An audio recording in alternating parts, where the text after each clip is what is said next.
(3월 30일) 채널 6.15 시작하겠습니다. 저는 채널 6.15의 황선입니다.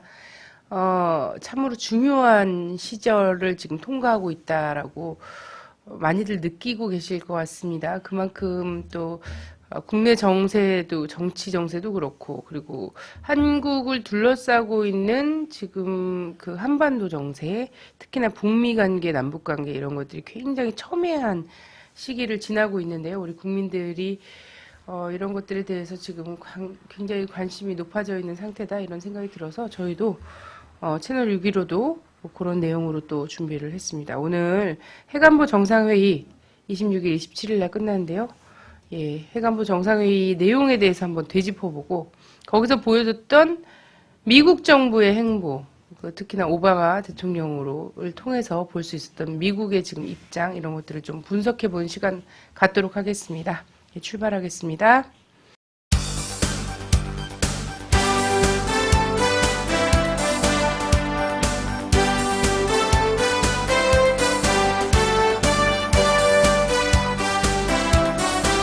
네, 안녕하세요. 우리 권오혁 대표님, 주권방 대표님께서 오셨습니다. 반갑습니다. 네. 오늘 좀 일찍 시작했습니다, 저희가. 네. 예, 오늘 3월 30일이고요. 우리 대학생들이, 전국의 대학생들이 3월 30일 반값 등록금 관련해서 큰 집회를 지금 준비하고 있어서 저희 주권방송이 또 그런 자리에 빠질 수가 없어서 네.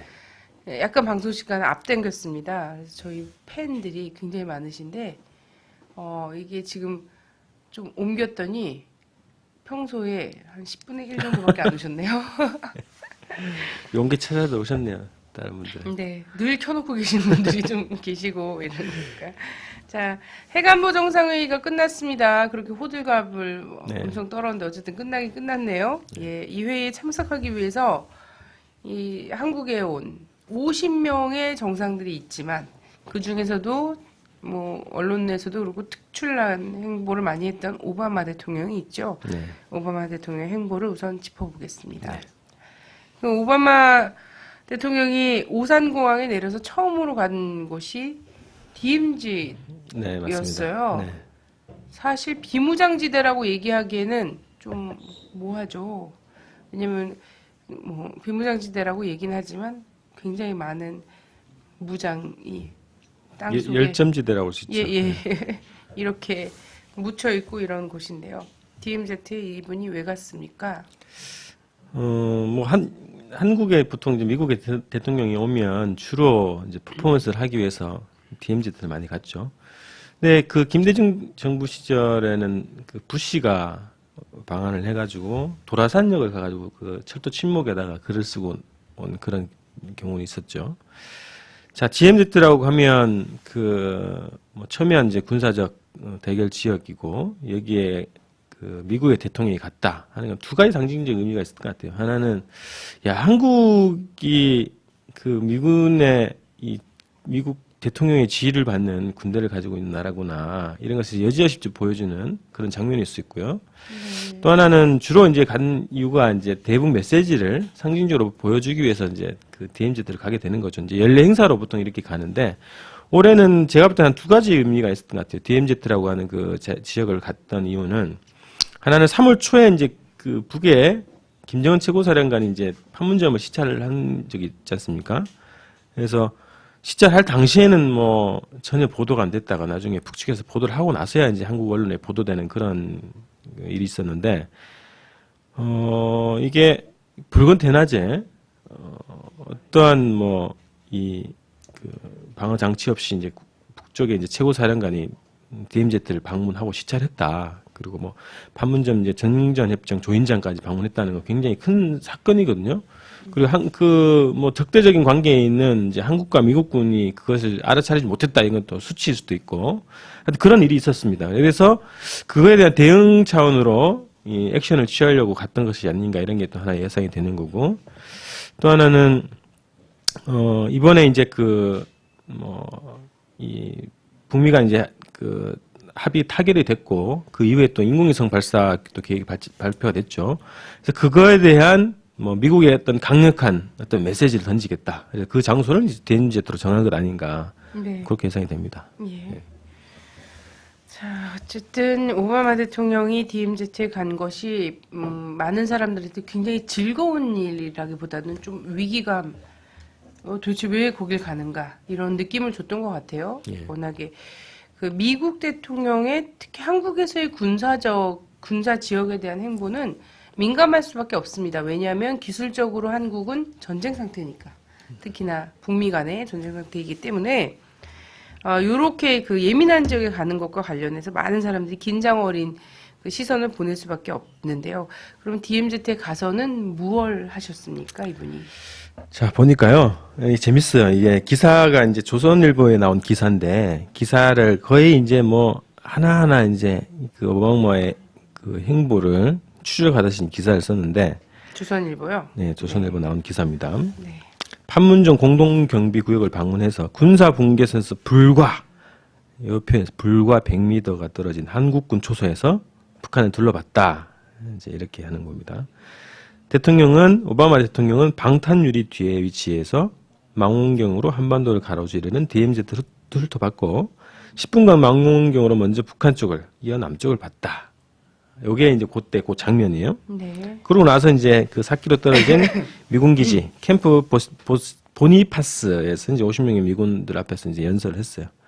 연설에서 이제 여러분은 자유의 국경선에 있다. 자유의 번영의 측면에서 남한과 북한 간 대조는 더 이상 분명하고 뚜렷할 수가 없다. 여러분이 너무 자랑스럽다. 이런 연설을 했다고 지금 보도가 되어 있습니다. 그래서 뭐 판문점 가가지고 북측 둘러보고 미군 장교들 만나가지고 격려하고 여기에서 이제 몇 가지 대응 메시지를 던졌다. 이것이 이제 기본 행보일 것 같습니다. 네. 자, 뭐 연설 내용에서 보면은 뭐 이후에 좀 더 자세하게 나올 때도 네. 있겠지만요. 예. 일단은 2월 29일 날 사이좋게 발표한 것하고는 좀 거리가 있네요. 그렇죠. 예. 자유의 최전방에 있는 것이다. 그러면서 극명한 어떤 대조 이런 것들을 남북에서 볼 수 있다. 자유와 번영과 관련해서. 이건 이제 북의 국가로서의 자존심 굉장히 상하게 만들 수 있는 이런 발언이었죠. 하여튼 주권 국가로서 존중한다라고 얘기했었는데. 방탄유리 뒤에서 네. 그 시찰 했다는 게. 그러니까 예. 저도 의미심장. 아니 그래서 한국에서 그 50명의 정상을 정말 편히 모시기 위해서 한국 나름대로의 최고급 승용차들을 마련을 했잖아요.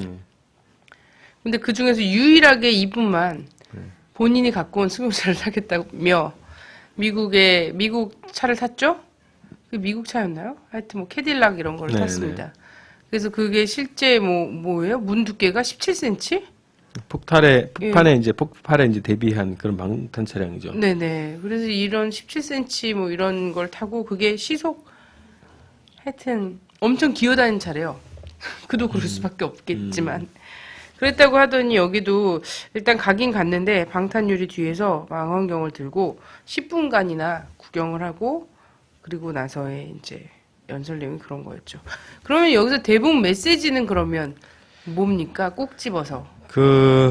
일단은 그러니까 우리나라가 최고다. 뭐 한국과 미국의 번영이 최고고 북은 너무 낙후했다. 이런 메시지가 기본 메시지고 또 하나는 그 북의 인공위성 발사와 관련한 뭐 미국의 입장, 대통령의 입장이 두 가지가 핵심적인 내용인 것 같아요. 잠깐 보면 일단 북한 쪽을 봤을 때 40년, 50년간 어떤 발전이 완전히 사라진 국가를 보는 것 같았다. 뭐 이런 얘기를 했어요.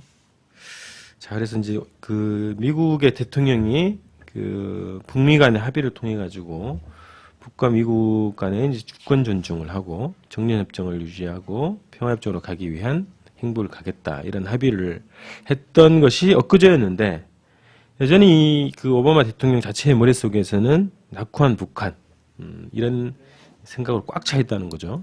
그래서 굉장히 이 발언들 보면 굉장히 유치해요. 뭐 늘상 하던 이제 그 미국의 대통령의 발언들과 같은 맥락인데 여전히 북미 간의 뭐 평화협정 체결 논의까지 가 있는 이 그 양국 간 관계에 있는 미국 대통령이 할 얘기로는 굉장히 발전이 안 돼 있다 아직까지. 네. 여전히 그런 생각으로 꽉 차 있다. 그래서 현실을 또 외면하고 있는, 현실을 전혀 인식하지 못하는 그런 발언을 했다. 이렇게 좀 보여지는 거고요. 또 하나는 로켓 발사라고 여기 또 이제 외신 기자가 물었어요. 로켓 발사에 대해서 어떤 입장을 취할 거냐? 이렇게 답변했습니다. 우리가 제공하는 것은 무엇이냐면 바로 기회다. 북한이 로켓 발사를 강행한다면 이 같은 기회가 상실될 것이다. 북한은 이미 제재 조치를 당하고 있고 세계에서 가장 고립된 국가이기도 하다.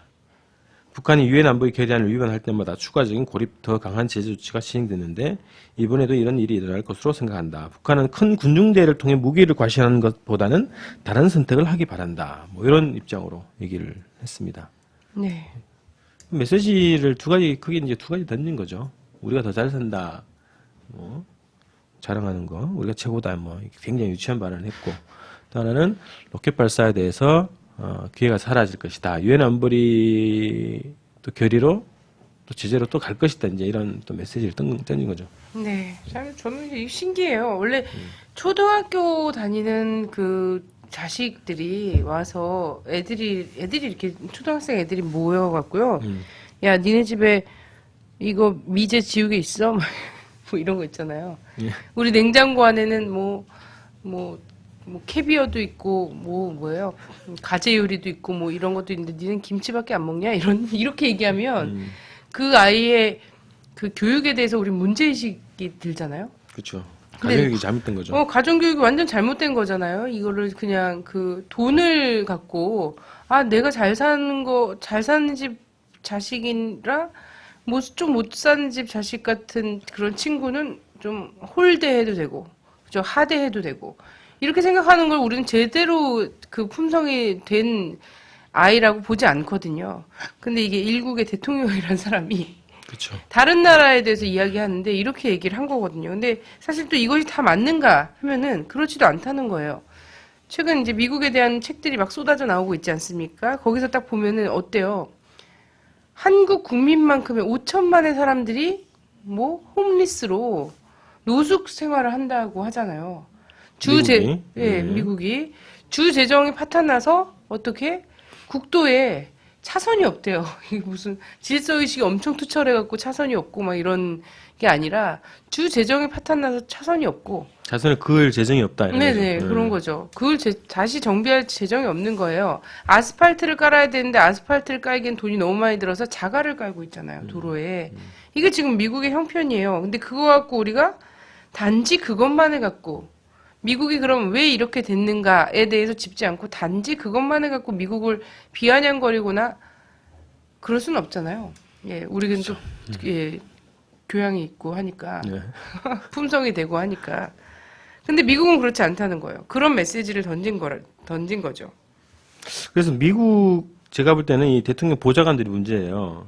이 변화하는 북한, 뭐 지금 현상적으로 보면 굉장히 예전보다는 상황이 좋아졌다는 게 일반적인 평가거든요. 국내 뭐 보수 언론이든 뭐 보수 전문가들은 관계없이 북이 예전보다 나아졌다, 발전하고 있다 이런 것들이 공통적인 평가인데 미국 대통령의 보좌관은 그런 전혀 보좌를 안 하는 것 같아요.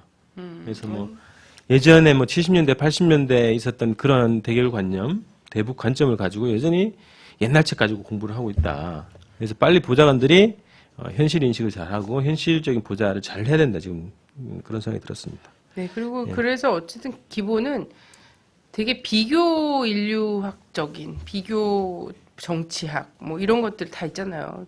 실제 그 역지사지 할 수 있게 하고, 뭔가 비교를 할 수 있게 하는 그런 정도의 지성, 이런 것들을 요구하는데, 미국 같은 경우에는 이런 거죠. 뉴욕이라는 복판을 쌍안경을 들고 보면 굉장히 화려하단 말이죠.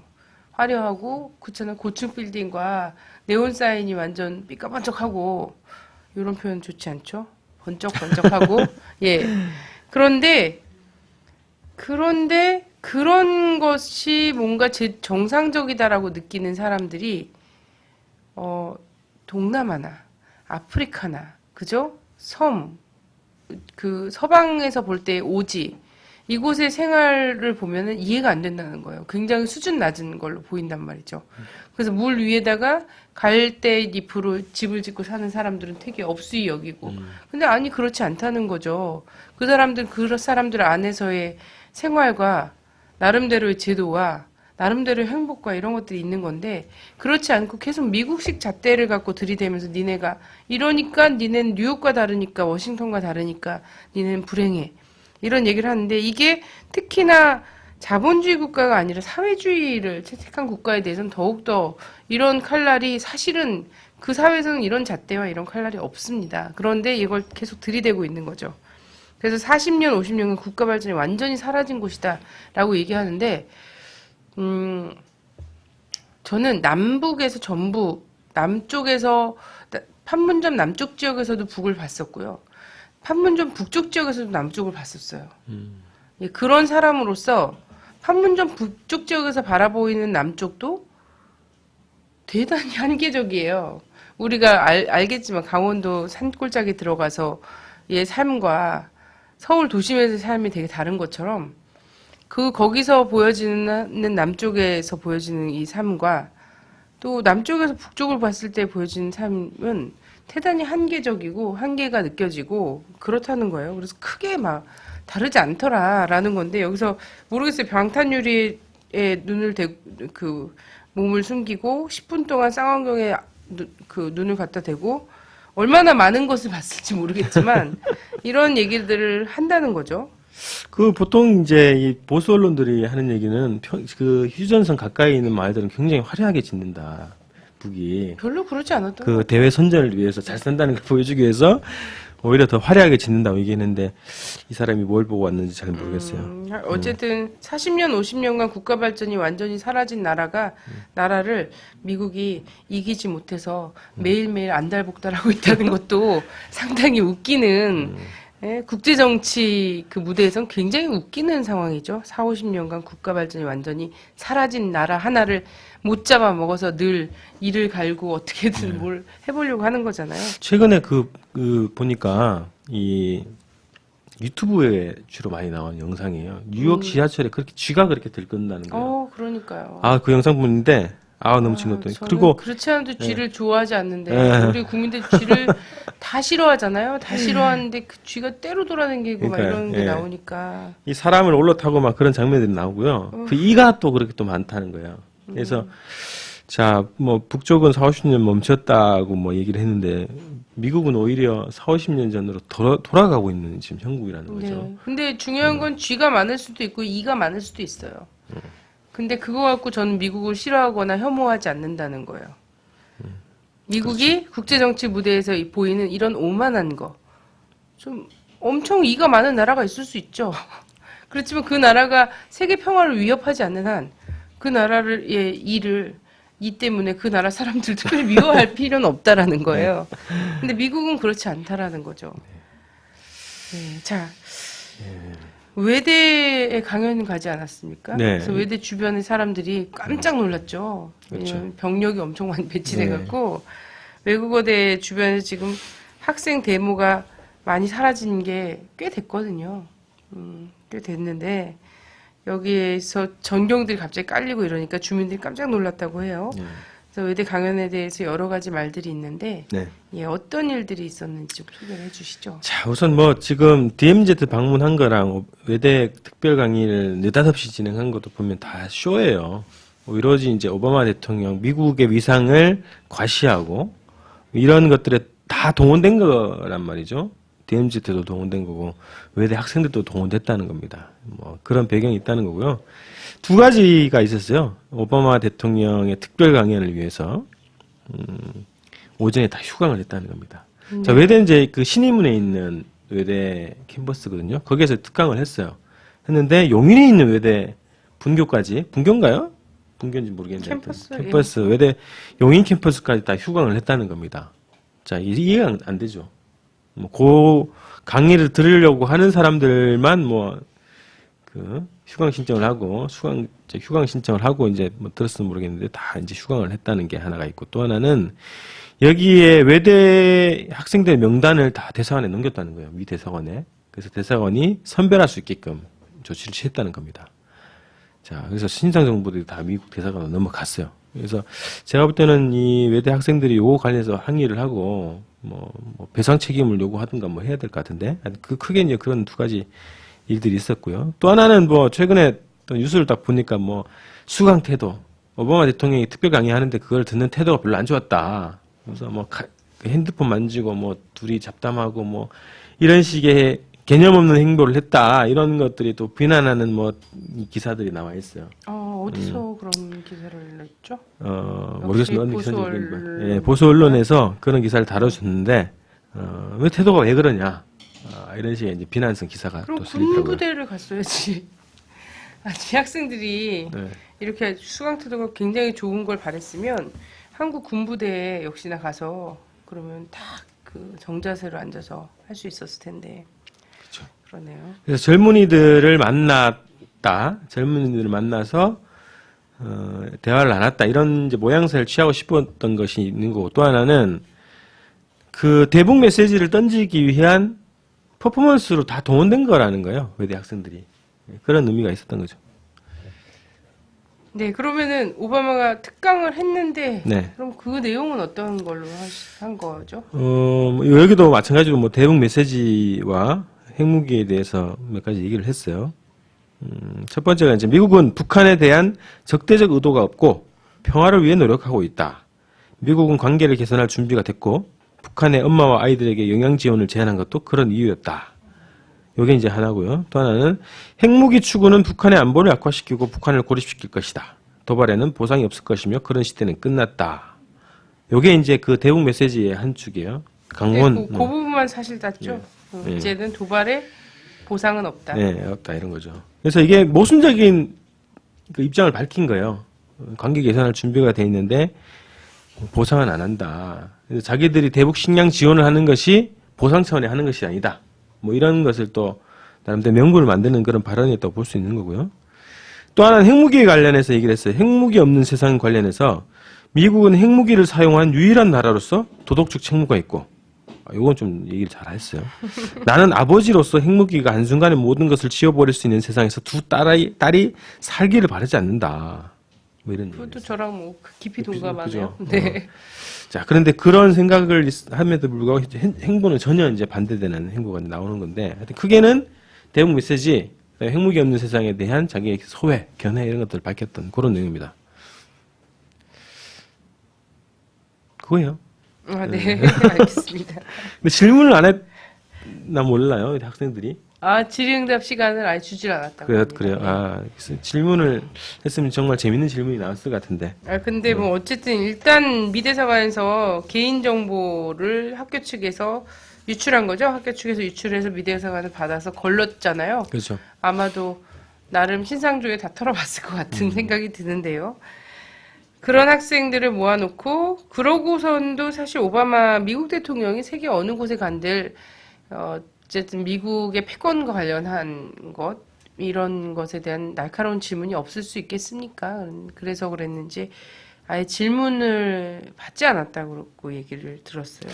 오바마가 베이징 대학교에서 강연했을 때 질의응답 시간이 있었어요. 네. 예, 그래서 별로 좋은 흡족한 그렇죠. 경험은 아니었어요. 공격을 받았는데 그것 때문에 그랬는지 모르겠는데 한국 외대 우리 학생들은 정말 들러리가 된 거다. 네. 그래서 외대 학생들이 사실상 자존심이 엄청 자존심 상 요 문제를 그냥 넘어가서는 안 될 것 같아요. 네. 예. 뭔가 조치를 취해 주시기 바랍니다. 동원된 거죠. 예. 그렇습니다. 자, 어쨌든 북을 적대하지 않으면서 관계 개선 의지라는 부분도 얘기는 했습니다만 사실상 그 전에 그 DMZ 가서 한 얘기가 있기 때문에 이게 관계 개선을 염두에 둔 나라가 사실 국가 발전이 완전히 정지된 50년 동안 정지된 이런 상태다라는 얘기를 하는 게 굉장히 웃기는 거잖아요. 예. 이건 상당히 앞뒤가 안 맞고 이런 오히려 놀림받는 그런 느낌이 될 수 있겠다. 이런 생각이 들고요. 그렇습니다. 그리고 핵무기와 관련해서는 뭐 미국이 솔선수범하는 수밖에 없습니다. 핵 없는 이 세계를 위해서는 이렇다라는 생각이 들고 식량 지원, 영양 지원과 관련해서 오바마는 나쁜 행동에 대한 보상으로 보상으로 뭔가를 지원하고 이런 시대 이제 끝났다. 이런 식으로 얘기를 했는데 맞습니다. 나쁜 행동에 대한 보상을 해주면서 이렇게 가는 그 국제관계는 사실은 좀 끝났다고 보여집니다. 그럼 미국도 마찬가지일 것이고 그리고 미국이 지금 2월 29일 발표된 북미 간의 합의서에서 얘기되는 그 식량 지원, 영양 지원 문제 관련해서도 어떤 보상 차원에서 미국이 주기로 한 것이 아니었다라는 것을 분명히 상기할 필요가 있다.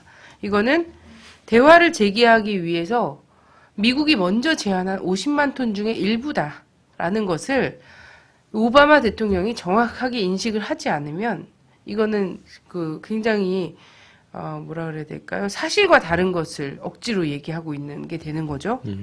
예, 그렇습니다. 해관부 정상회의에 그러면은 이 결과가 나왔어요. 네. 합의문이라고 소울 코뮤니케. 코뮤니케. 네. 그런 이름으로 성명. 네네. 예, 코뮤니케 형식으로 나왔습니다. 이게 어떤 내용인지 네. 설명해 주시죠. 뭐 설명을 드리면 서울 코뮤니케 11대 과제별 실천 조치 뭐 이렇게 해서 쭉 나열이 됐어요. 첫 번째가 국제 해관보 체계를 마련하고 가입 및 역할을 강화할 것을 장려한다. 두 번째가 IAEA 국제 원자력 기구의 역할을 강화한다. 그래서 지원 프로그램을 장려한다. 세 번째가 핵물질, 고농축 우라늄을 최소화하고 2013년 말까지 자발적으로 축소할 것을 공약할 것을 장려한다. 굉장히 복잡해요. 말이 좀 꼬아져 있는데 네 번째가 방사성 물질의 방어를 촉구하는 것. 다섯 번째가 핵안보와 원자력 안전을 강화하는 것. 그리고 운송, 보안을 강화하는 겁니다. 그래서 핵물질과 방사선원의 국내 국외 운송 보안을 강화하자. 이런 내용이고요. 일곱 번째가 불법 거래를 예방하고 탐지 대응을 위한 역량을 개발한다. 여덟 번째가 핵 감식 출처 확인 및 불법 거래 행위를 처벌할 수 있는 수단을 마련한다. 아홉 번째가 핵안보 문화를 강화해서 교육훈련센터를 설립할 것을 장려한다. 이런 거고요. 열 번째가 정보 보안, 정보 관리, 보안 능력을 강화하는 노력을 강화하고 개선을 지원한다. 이런 거고요. 국제협력, 핵안보 관련한 지원과 확대를 장려한다. 이렇게 11가지 과제와 실천 조치를 합의를 했습니다. 네. 뭐 내용에 대해서는 일단 뭐 내용이 이렇고요. 네. 자, 예. 이게 해관보 정상회의가 지금 뭐 한국에서는 난리가 났었잖아요. 작년부터 계속 얘기를 했단 말이죠. 그렇죠. 예, 작년부터 얘기를 하고 뭐 G20보다 더 큰 뭐다. 물론 이걸 뭐 이윤이나 이런 것들 돈으로 환산하는 짓은 안 했더라고요, 이번에. 여기까요? 예. G20은 G20 때도 몇 조 원이 남는다라고 했는데 사실 별로 피부로 느껴지는 바가 없었잖아요. 네. 예. 그래서 그랬는지 모르지만 이번에는 그런 건 안 했습니다만 최대 어쨌든 정상회담이다 뭐 이러면서 난리를 폈었고 지금 강남 일대랑 이런 데가 뭐 연 이틀 동안 난리가 났잖아요. 그렇죠. 앞으로 국제회의는 약간 외곽에서 했으면 좋겠어요. 아니 이번에 강남 지역에서 한 게 잘한 것 같아요. 선거를 그런가요? 앞두고 불편을 극대화했기 때문에 그래요. 선거의 하여튼 강남에 영향을 직장을 미치지 둔 우리 직장인들이 밤 11시가 돼도 집에 오지 않더라고요. 차가 안 움직인다며. 자, 그랬어요. 그렇게 난리를 치면서 했던 그 해관부 정상회의에서 11개 부분의 어떤 공동 성명을 도출하긴 했는데 이 결과가 과연 그만큼의 어떤 가치가 있는 것인가? 이걸 어떻게 평가를 할 수 있을까? 일단은 언론에 요 관련한 이 공동 커뮤니케에 대한 평가는 이겁니다. 법적 구속력이 없기 때문에 참가국들의 실천 및 협력 지속 여부가 관건이다. 이런 겁니다.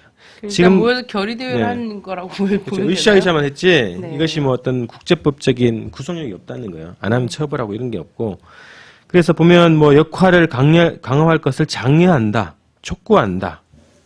뭐 이런 거예요 주로 열심히 잘 하자. 그래서 이제 교양 사업만 했다 이런 걸로 보여지는 거고요. 주로는 이게 핵 보유국가들, 핵 강대국들의 회의 아닙니까? 그 강대국들이 자기의 이제 기득권을 어떻게 지키고 추가적인 핵 보유 국가들이 발생하지 않도록 또 하나는 제3세계나 이런 데서 핵물질들이 이전돼서 제국주의를 위협하지 않도록 그리고 핵물질을 통제하는 것이 기본 목표이기 때문에 여기서는 주로 자기들의 기득권을 어떻게 보호할 것이냐. 그리고 핵을 가지려고 하는 나라들이 어떻게 핵무기 보유 계획들을 취소하고 최소화할 것이냐. 이런 거에 초점이 맞춰졌단 말이죠. 그런데 이제 핵 독점 국가들의 독점 기득권 자체를 보호하는 그런 회의이기 때문에 여기에서는 결코 핵 감축 회의가 아닌 이상, 핵 군축 회의가 아닌 이상, 그런 성격이 아닌 이상 절대 합의가 나올 수 없는 구조라는 겁니다. 그래서 오히려 그 미국을 중심으로 한 핵 그 보유국들의 자기의 정당성, 핵무기 보유의 정당성을 확인하고 강화하고 확산하는 것이 이 회의의 기본 목표이기 때문에 자기들의 기득권을 건드리는 어떤 합의도 나올 수가 없는 거죠. 그래서 주로 보면은 이 각국이 가지고 있는 핵물질과 그 기술들이 해외로 유출되는 거 철저하게 통제를 잘하자. 이런 거예요. 그런 것이 목적이기 때문에 주로 이제 장려하고 촉구하고 뭐 이런 정도의 수준으로 끝났다고 볼 수 있는 거죠. 네. 예. 뭐 제가 느끼기엔 그렇습니다. NPT라고 있었잖아요. 네. NPT 핵 확산 금지 조약이라는 말이죠. 이것도 사실상 그 의의대로 되려면 핵을 가진 강대국들이 핵이 없는 약소국에 대해서 먼저 핵을 갖고 패권을 부리거나 위협하지 않는다라는 것이 대전제여야지 사실상 핵 확산 금지 조약이 지켜질 수 있잖아요. 근데 이런 것들이 지켜지기보다는 뭐냐면 핵 강대국들은 그냥 두고 아무런 제재가 없고, 그러나 비보유국과 관련해서는 그 나라들이 핵을 보유하는 것은 안 된다라는 핵 확산 금지 조약이 이 비보유국들에게만 적용이 됐던 거였거든요. 근데 이번 핵안보 정상회의에서 논의된 것도 그렇고 그 결과도 그렇고 사실은 핵 확산 금지 조약이 체계가 파탄이 나는 거죠. 왜냐하면 북이 바로 이런 부분에 반발해서 왜 미국이 핵을 갖고 한반도에서 핵우산을 하고 그 전쟁 훈련 계획을 내오고 이런 것과 관련해서는 아무 제재도 안 하면서 다른 나라의 그 핵의 평화적 이용과 관련해서는 이렇게 하냐라고 하면서 반발하면서 나오면서 핵 확산 금지 조약의 어떤 본질 이런 것들에 대해서 좀 이렇게 파탄이 나는 과정들이 있었단 말이죠. 이 조약 자체가. 근데 이것을 새롭게 미국 중심의 핵 독점과 패권을 유지하면서 핵 확산은 막는 이런 걸로 합리화하는 것이 핵 안보 정상회의 역할이 아니었나 이런 생각이 들더라고요. 그렇죠. 예.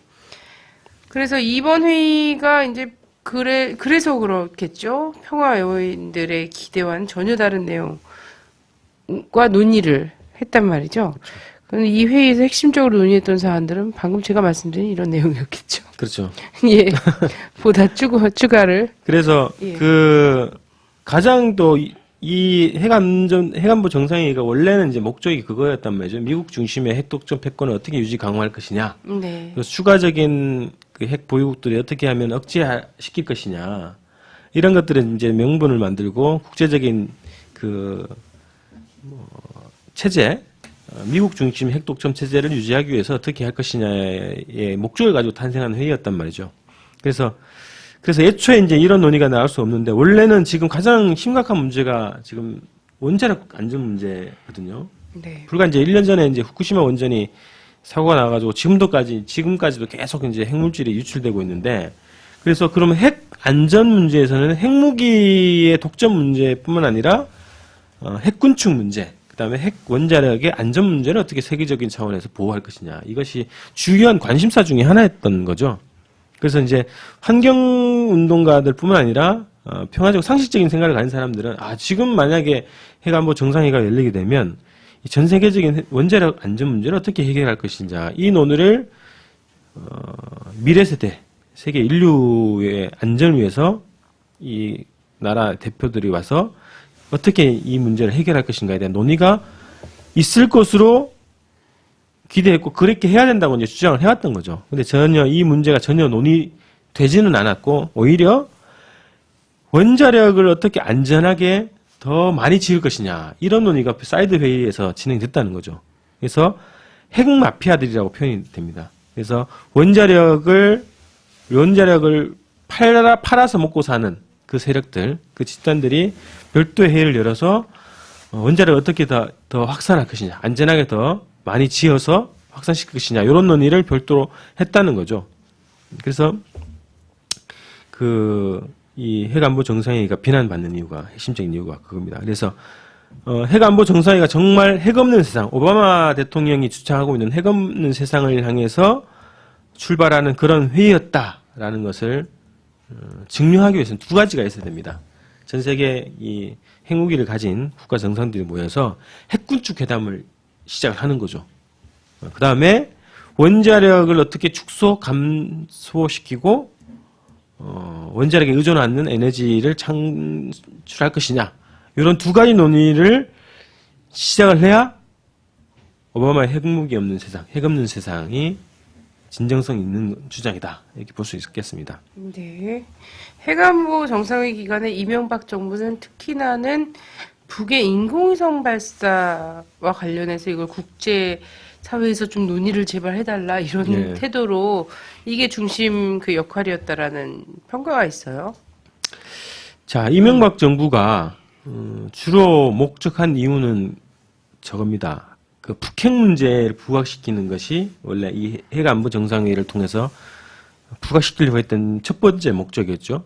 그 다음에는 지금 이게 원래 작년에 이제 재작년에 2010년도에 1차 회의 이후에 정해진 것이 그 서울회의를 하기로 했던 것이 이제 2010년도이기 때문에 2년 전에 벌써 정해졌단 말이죠. 근데 최근에 이제 다시 불거지는 것이 북의 인공위성 발사 문제라는 거죠. 그래서 위성 발사 문제에 대한 국제적인 포위 전략을 추구하는 것이 이명박 정부의 두 번째 목적이었다. 이번 회의를 통해서 하려고 했던 것이 두 가지 주제였던 거죠. 근데 자, 한반도 핵 문제 관련해서는 지금 뭐 이미 북미 간에 합의가 됐고 육자회담을 통해서 논의가 돼야 된다는 것이 전 세계적인 공동적인 입장 아닙니까? 그렇기 때문에 그렇기도 하지만 또 하나는 핵안보 정상회의를 앞두고 북측에서 또 성명을 발표했죠. 북핵 문제가 거론되면 그런 문제가 보도문에 나오면 선전포고로 간주겠다. 그래서 경고를 미리 해놨단 말이죠. 그래서 그랬는지 몰라도 어쨌든 북핵 문제는 이 회의의 주요 주제는 아니었습니다. 그러니까 일반적인 그냥 핵물질 확산 반대하는 그런 것이 주요 주제였고요.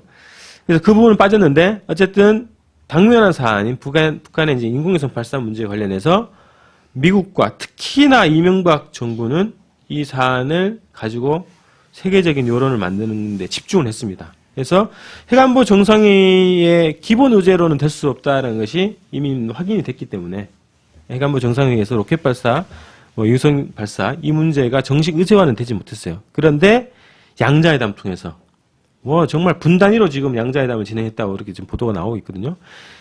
처음 만난 것이 반기문 사무총장이죠. 반기문 총장 만나서부터 후진타오, 메드베데프 만나서 그리고 각국 정상회담 만나서 주로 얘기한 것이 북한에 대한 비난을 해달라, 이런 것이 촉구하는 그런 회의였습니다. 그래서 북한 인공위성 발사 문제에 대한 국제적인 비난 여론을 조성하는 것이 이명박 정부가 이번 그 핵안보 정상회의 기간 동안에 추구했던 기본 목표였다, 과제였다, 이렇게 볼 수 있겠습니다.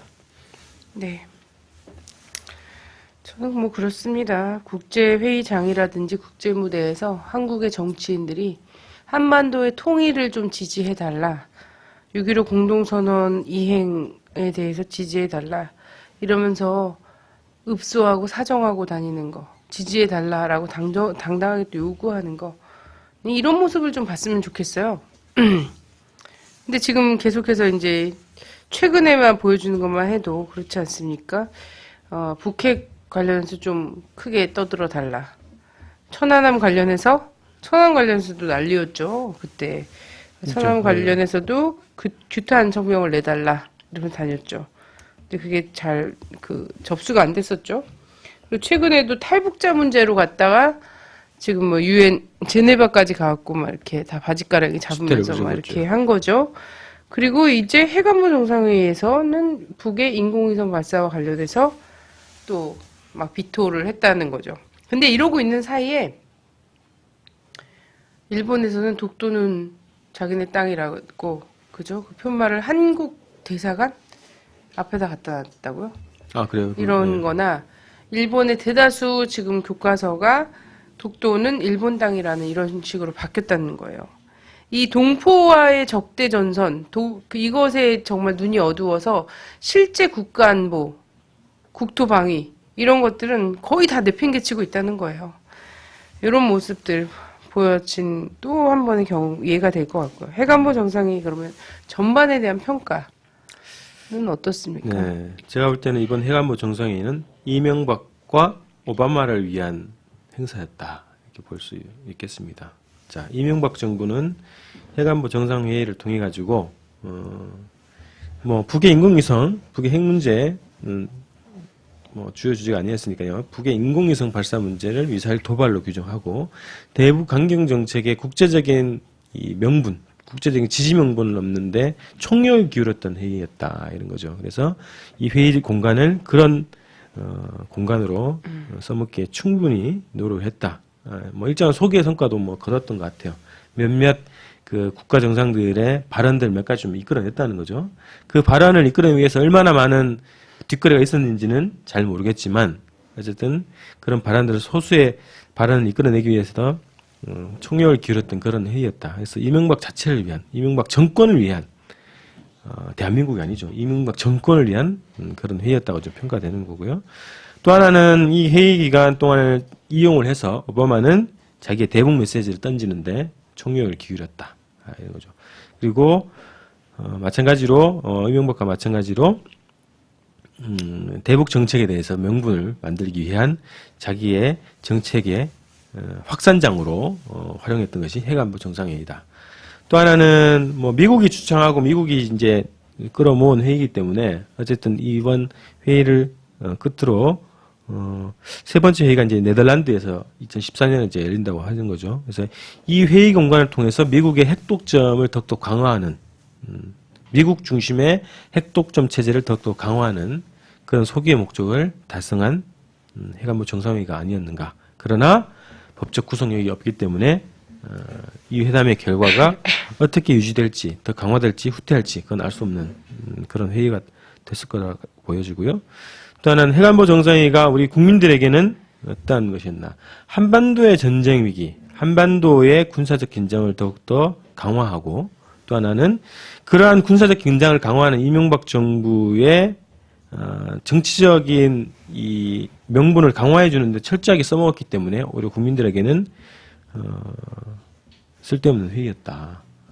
뭐 교통 불편을 떠나가지고 한반도 정세에서 이 해관보 정상회의가 어떻게 활용됐는가를 측면에서 보면 한반도 전쟁 위기 해소보다는 한반도 전쟁 위기를 더욱더 강화하는데 명분으로 작용했던 것이 이번 회의였다 이렇게 좀 평가할 수 있겠습니다.